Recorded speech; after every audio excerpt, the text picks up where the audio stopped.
आपको एक बात बोलूं, हमारा बच्चे लोग जब बाहर जाते हैं ना घर से, हम लोग डर में रहते हैं। बीजेपी का कार्यकर्ता है, बहुत सारे को रेप करके जला दिया, फिर भी एफआईआर में दर्ज नहीं कर पाया। एक साल में कोई हॉस्पिटल नहीं बना, एक साल में कोई यूनिवर्सिटी नहीं बना, एक साल में कोई बंगाल के पब्लिक के लिए काम नहीं हुआ। पश्चिम बंगाल एक दिन भारत का अंदर नहीं रहेगा। ममता बनर्जी जैसे चला रहा है वो पश्चिम बांग्लादेश जरूर बनाएगा। इस बार 2 बाई इलेक्शन हो रहा है, वहाँ पे पब्लिक को जाने नहीं देगा बूथ पे।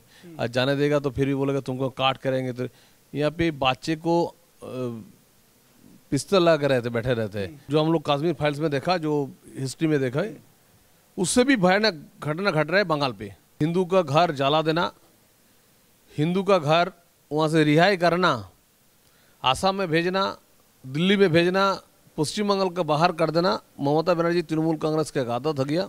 दोस्तों नमस्कार। आज हम बंगाल के जो 1 साल पूरे होने के लिए कुछ समय बचा है उसके ऊपर आज हम बात करेंगे। हमारे साथ लोकसभा के सदस्य हैं, member of parliament Soumitra Khan जी। खान साहब, आपका सौमित्रा खान जी हमारे चैनल पर सबसे पहला सवाल ये है कि अगर ममता बनर्जी का 1 साल पूरा होने वाला है और बंगाल की अगर हम बात करें तो जिस तरीके से 1990 में हमने कश्मीर देखा, इस तरह को बंगाल बना दिया गया, क्या कहना चाहेंगे आप?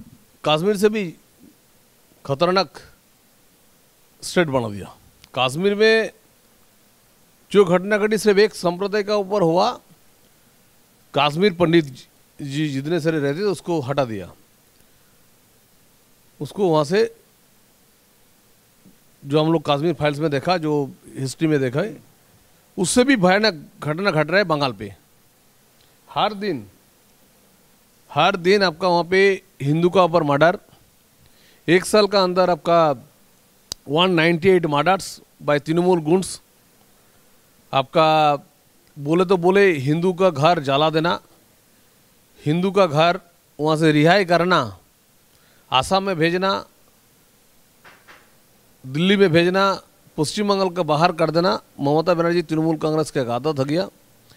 1 साल में कोई हॉस्पिटल नहीं बना, एक साल में कोई यूनिवर्सिटी नहीं बना, एक साल में कोई बंगाल के पब्लिक के लिए काम नहीं हुआ।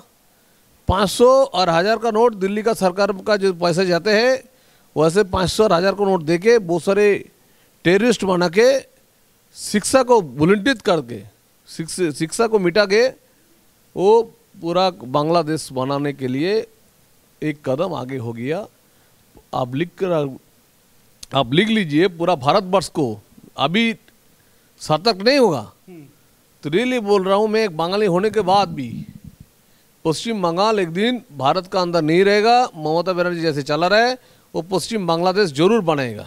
मोदी जी और योगी जी क्या कर रहे हैं? हम लोग अमित शाह जी को भी बार बार बोला, हम लोग प्रधानमंत्री की बार बार बोला, उन लोग है, हमारे राज्यपाल जी है, जेपी नड्डा जी भी है, बोल के अभी तक लड़ाई चल रहा है। राज्यपाल की अगर बात करें तो वो कई बार अगर दौरे पे गए हैं, उन्हीं को घेर लिया जाता है, उनके सामने पथराव हो जाता है, आर्मी के जवानों के ऊपर पथराव हो जाता है।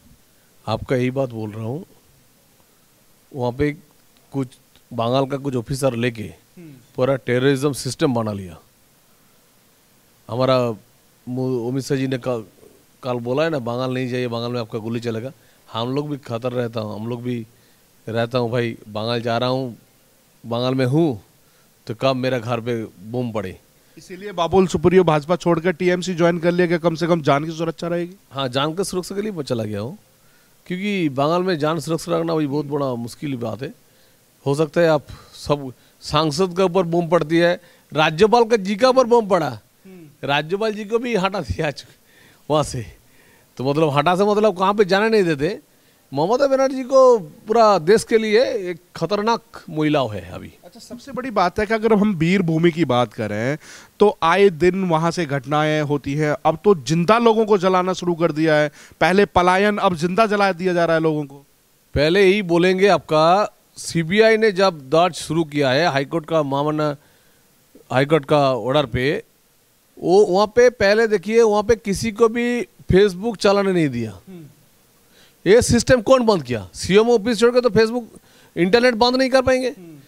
सुपरिटेंडेंट ऑफ पुलिस खड़ा होकर पे आंख लगा दिया फिर भी आपको बोल रहा हूँ, वहाँ पे पूरा का पूरा जो सिस्टम था, दमकल फायर ब्रिगेड जहाँ पे वहाँ पे खड़ा हुआ उसको भी पानी डालने नहीं दिया।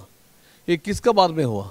सिर्फ अनुब्रत मंडल का नहीं है, इसका जमींदारी है पश्चिम बंगाल का सीएम, तो उसको अरेस्ट करना चाहिए। 355 अभी होना चाहिए। चलो, सबसे बड़ी बात है कि अगर वहां पर जो भाजपा के साथ उन्होंने झंडा उठाया, क्या उनकी यही गलती थी? उनको अपना घर छोड़ना पड़ा, महिलाओं के साथ बलात्कार हुआ, लिंचिंग हुई, क्या सिर्फ एक छोटी सी यही गलती है कि भाजपा का दामन थामा उन्होंने? आपको एक बात बोलूं, हमारा बच्चे लोग जब बाहर जाते हैं ना घर से, हम लोग डर में रहते हैं।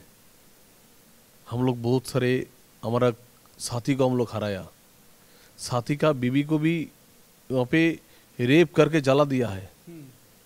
हमारा बहुत सारे कर्मकर्ता, बीजेपी का कर्मकर्ता है, बहुत सारे को रेप करके जला दिया, फिर भी एफआईआर में दर्ज नहीं कर पाया। हर आदमी का डर है जो जिंदा रहेंगे भाजपा करने से, लेकिन फिर भी आपको बोलेंगे हम लोग लड़ाई करेंगे, ये सार्वभौमिक के लिए लड़ाई करेंगे, ये भारत वर्ष के लिए लड़ाई करिए, बंगाल के लिए लड़ाई करेंगे। भाजपा लड़ेगा, डर तो रहेगा। हमारा 198 मर्डर हो गया अब एक साल में। ममता बनर्जी पूरा के पूरा बंगाल को भाजपा के खिलाफ नहीं, पूरा हिंदू का खिलाफ ऑडिशन चालू कर दिया। वो डर कैसे निकलेगा आखिरकार? अगर बात करें कि दुर्गा पूजा, अभी तो दुर्गा का समय चल रहा है, अगर पूजा की बात करें तो वहाँ पर आए दिन पंडालों में गलत तरह की हरकतें होती हैं, कभी मीट फेंका जाता है, कभी कुछ फेंका जाता है, उनको परमिशन नहीं दी जाती है, तो आखिरकार वो जो डर है वो कैसे निकलेगा? अभी यही बोलेंगे, ममता बनर्जी भी राम नवमी जो है वो भी नहीं करने देने से, दांगा लगा देने से इख्तियार कर रहे हैं। हम लोग फिर भी लड़ेंगे। पश्चिम बंगाल का आदमी सुधर गया, बोले भाई कम से कम तृणमूल कांग्रेस नहीं रहे, लेकिन फिर भी इलेक्शन नहीं होने देगा। इस बार 2 बाई इलेक्शन हो रहा है, वहाँ पे पब्लिक को जाने नहीं देगा बूथ पे। आज जाने देगा तो फिर भी बोलेगा तुमको काट करेंगे। तो यहाँ पे बच्चे को पिस्तौल लगा कर रहते, बैठे रहते हैं, आप वोट दे के आए तो जीतेगा, नहीं तो हारेगा तो हम लोग देख लेंगे। इसी टाइप का चल रहा है। सबसे बड़ी बात है कि अभी उत्तर प्रदेश का चुनाव हुआ, ममता दीदी वहां पर भी आई, कहीं ना कहीं 24 की तरफ उनकी नजर लग रही है। अभी तो बंगाल ही है, क्या फिर 24 की मोदी के सामने खड़ा होने की वो कहीं ना कहीं स्टैंड कर रही है? अभी कह रही है कि महंगाई जो हुई है वो यूपी के इलेक्शन का रिटर्न गिफ्ट है। अरे महंगाई तो है, आलू में, आलू तो बंगाल पे होते हैं, प्याज तो बंगाल में होता है, आपका सब्जी तो बंगाल पे होता है, तो उसका दाम क्यों बढ़ रहा है? ममता बनर्जी दाम बढ़ा रहा है क्योंकि तोलाबाजी और काटमानी से। फिर आपका हमारा 12 रुपया जो जीएसटी में छोड़ने वाला वो क्यों नहीं छोड़ रहे? पहले वो अपन जांच करे, उसके बाद पूरा भारत का संबंध देखें।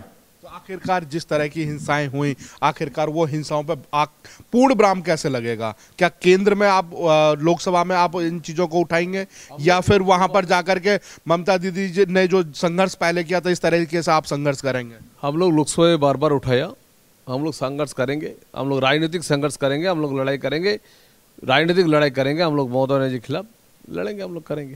तो क्या उम्मीद माने वहां के वोटर्स, क्या उम्मीद माने, आम नागरिक क्या समझे कि वाकई ये यहाँ से हिंसा जो हो रही है वो खत्म हो जाएगी एक दिन?